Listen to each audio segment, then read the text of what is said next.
Hello বন্ধুরা, কেমন আছেন সবাই? এক্সপ্লোর উইথ অঙ্কিতা চ্যানেলের আরও একটা নতুন ভ্লগে আপনাদের সকলকে স্বাগত। আজ আমি বেরিয়ে পড়েছি কলকাতার সবথেকে সুন্দর ট্রেন জার্নি করতে। আর এই ট্রেন জার্নি শুরু হচ্ছে মাঝেরহাট স্টেশন থেকে। মাঝেরহাট স্টেশন থেকে চক্ররেলে করে আজ আমি যাত্রা করব বাগবাজার স্টেশনের উদ্দেশ্যে। তাই মাঝেরহাট স্টেশন থেকে 5 টাকার টিকিট কেটে উঠে পড়লাম চক্ররেলে। কলকাতার মধ্যে সব থেকে সুন্দর ট্রেন জার্নি আমার মনে হয় এই জার্নিটাই। মাঝেরহাট স্টেশন থেকে 30321 মাঝেরহাট হাসনাবাদ গ্যালোপিন লোকাল ধরে আজ আমি যাচ্ছি বাগবাজারে। আর এরই মাঝে পড়বে খুবই সুন্দর সুন্দর কিছু স্টেশন, আরো অনেক কিছু কিন্তু আমরা এই জার্নির মধ্যে দেখতে পাবো। তো যা যা আমি দেখবো সবটা আপনাদেরকেও দেখাবো। তো সবটা দেখার জন্য পুরো ভিডিওটা দেখতে হবে। আর এমন সুন্দর সুন্দর ভিডিও পাওয়ার জন্য অবশ্যই চ্যানেলটা সাবস্ক্রাইব করে রাখতে হবে। তো চলুন ভিডিওটা স্টার্ট করা যাক। এই জার্নিতে আমাদের প্রথম স্টেশন হলো রিমাউন্ট রোড, যেটা আমরা অলরেডি পার করে চলে এসেছি। এবার ট্রেনটা থামবে খিদিরপুর রোডে। আর তার মধ্যেই দেখো আমাদের জানলা দিয়ে কত সুন্দর সবুজ প্রাকৃতিক দৃশ্য দেখা যাচ্ছে, যা সত্যিই আমরা দেখতে পাই না। আর দেখো আমরা যেটা পেরিয়ে আসলাম ওটা হলো কলকাতা জগন্নাথ মন্দির। কি দারুণ, তাই না? এই চক্ররেলের সম্বন্ধে কিছু তথ্য আপনাদেরকে দিই। আপনারা চক্ররেলের এই সৌন্দর্য দেখতে দেখতে তথ্যগুলো একটু শুনে নিন। দেখুন, এখন আমরা যাচ্ছি খিদিরপুর ডকের ওপর দিয়ে। আর চারিদিকে কত বড় বড় জাহাজ দেখা যাচ্ছে, এগুলো কিন্তু সাধারণত দেখা যায় না। তো চলুন এবার কিছু তথ্য শেয়ার করি। কলকাতার চক্ররেল হলো কলকাতা শহর এবং শহরতলির একটি রেলপথ ব্যবস্থা, যা শহরটিকে বৃত্তাকারে প্রদক্ষিণ করে। এটি কলকাতা মেট্রোপলিটন এলাকার বিভিন্ন অংশকে সংযুক্ত করে। কলকাতা সার্কুলার রেলওয়ে, যা কলকাতা চক্ররেল নামেও পরিচিত, এটি একটি 36.2 কিলোমিটার দীর্ঘ রেলওয়ে লুপ লাইন, যা ভারতীয় রেলের পূর্ব রেলওয়ে জোনের শিয়ালদা বিভাগ দ্বারা পরিচালিত হয়, যা কলকাতা শহরকে ঘিরে রয়েছে। দেখুন, এখন আমরা যাচ্ছি প্রিন্সেপ ঘাট স্টেশনের দিকে। আর চারিদিকে গঙ্গার ঘাট আর দ্বিতীয় হুগলি সেতুটাকে কি সুন্দর দেখতে লাগছে, সত্যি অসাধারণ। আপনারাও কিন্তু এই চক্ররেলে জার্নি করলে এত সুন্দর প্রাকৃতিক দৃশ্য দেখতে দেখতে সামনে এগিয়ে যেতে পারবেন।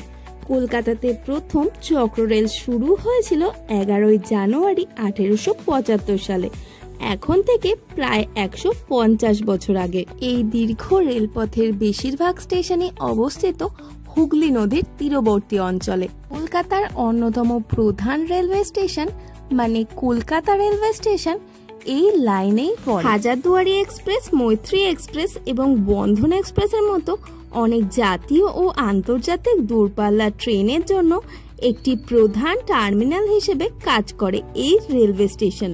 এই রেলপথটি প্রথম চালু হয়েছিল কলকাতা বন্দরের পণ্য এক জায়গা থেকে অন্য জায়গায় নিয়ে যাওয়ার জন্য, তবে পরবর্তীকালে যাত্রীবাহী পরিবহনেও ব্যবহার করা হয় এই রেলওয়েটি। এই ট্রেনে যাতায়াত করার সময় গঙ্গার পাশ দিয়ে যাওয়ার সময় যাত্রীরা চলন্ত ট্রেন থেকে প্রাকৃতিক দৃশ্য উপভোগ করতে পারে। প্রিন্সেপ ঘাট স্টেশন পেরিয়ে এখন আমরা ছুটে চলেছি বাবুঘাটের ওপর দিয়ে।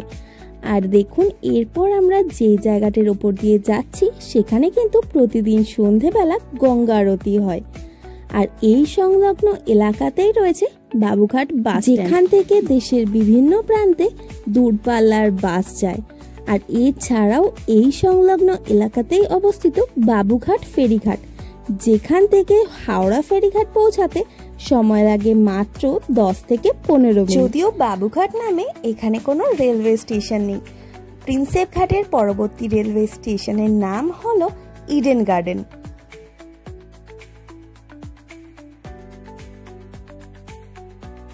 ইডেন গার্ডেনের পরবর্তী স্টেশনের নাম হলো বিবিডি বাগ। আর এই বিবিডি বাগ স্টেশনের দিকে যেতে যেতেই চোখে পড়লো মিলেনিয়াম পার্ক, যেখানে রয়েছে বাচ্চাদের মনোরঞ্জনের জন্য বিভিন্ন জিনিস, বিভিন্ন রাইডসও কিন্তু এখানে রয়েছে। আর এখান থেকেই রোজ সন্ধেবেলা ক্রুজ যাত্রাও হয়। খুব সুন্দর কিন্তু এই পার্কটি, চারিদিকে সবুজে সবুজে ঘেরা, চারিদিকে রয়েছে প্রচুর গাছপালা, সত্যি কিন্তু দারুণ লাগছে।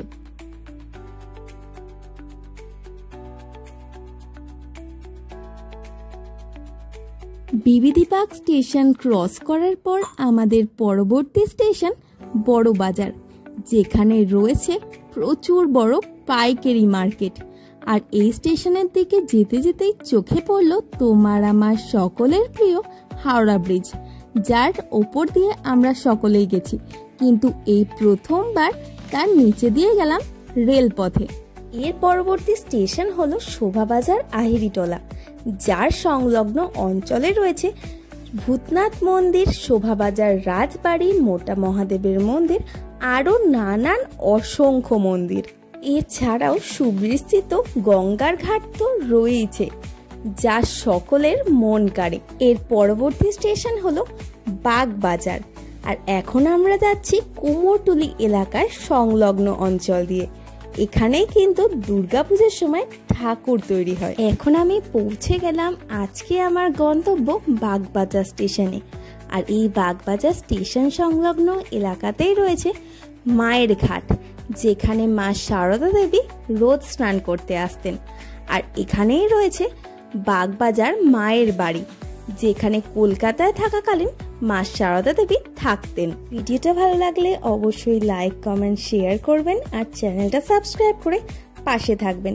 আবার দেখা হবে নতুন ভিডিও নিয়ে।